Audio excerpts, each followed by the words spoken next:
So apparently a lot of people say, what do you get out of this sport, this football? There is one ball, 22 people running behind it. I'm not including the goalkeepers in this, of course. 90 minutes, what do you get? I cannot tell them that when a defender puts in a sliding tackle, it reminds me of my own personal struggles. It reminds me of the numerous backbiting that I have gone through in my personal and professional life, the numerous struggles that I have had, the sleepless nights that I have had.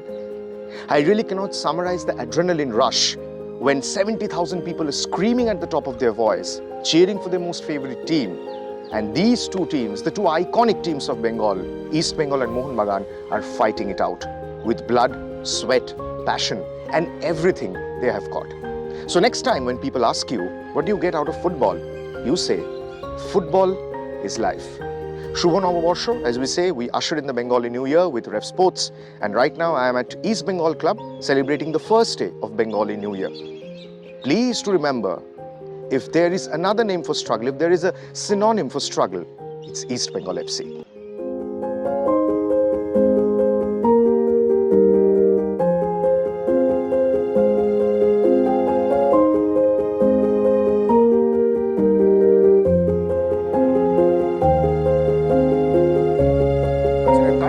I have with me Andrew, British Deputy High Commissioner to East and Northeast India. Andrew, welcome to the show and thank you so much for being with us.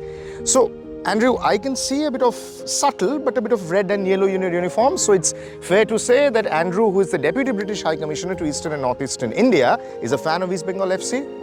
Will I be right if I say that? I will say that, you know, I support all of the clubs in this city. I want to see them all do well. But having lived in India for 7 years, 5 of which were in Hyderabad, my loyalties must lie with the club I first supported. And let me say also that I have, as you've observed, yellow and red. But also I have black and white.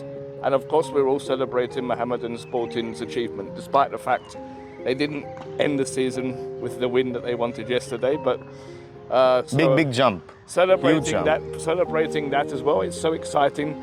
There's now going to be 3 teams from Kolkata in the top Indian league. And, so 6 derbies total. That's it, and that's a reflection of, you know, just how important and how strong football is in this city. And of course, and so Andrew, he loves to study history. He's very passionate about sports, and you know the way he's speaking, it really, you know, it rekindles that passion as a football fan inside me, because irrespective of caste, creed, religion, I think sports wins, Andrew. Football wins. You had a great goalpost story to share. Can you please share it for F Sports Bangla? Yeah. So you know, you have your Pujo today, and I came along because I'd never heard of such a thing, and I was very interested. And I'm seeing behind the goal that you've dug a hole and whatever. And it reminded me of a story with a club in the UK that plays in one of the lower divisions of the Football League, Exeter City. And many years ago, they had a police horse which had been serving the ground for match days for many years, and the horse died. So they decided they wanted to bury the horse, and they give it some honour, so they buried it behind one of the goals. And after that horse had been buried, my understanding of the story is that the club, Exeter City, could not score a single goal in that goal. Oh really? Oh my God. No. So after some time, I forget how long it was, but after some time eventually they decided that they would have to dig it up again. So they dug it up. And after they dug it up, the goals came back.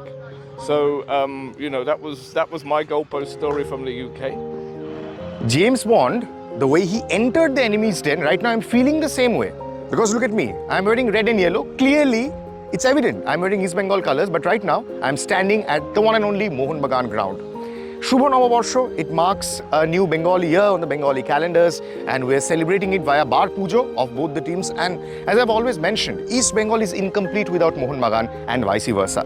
The performance of Mohun Bagan for the last few years, well, it's unbelievable. The way they have performed, the way they've always come out on top. And for me, if East Bengal is an emotion, Mohun Bagan is sheer hardcore professionalism. They have been outstanding.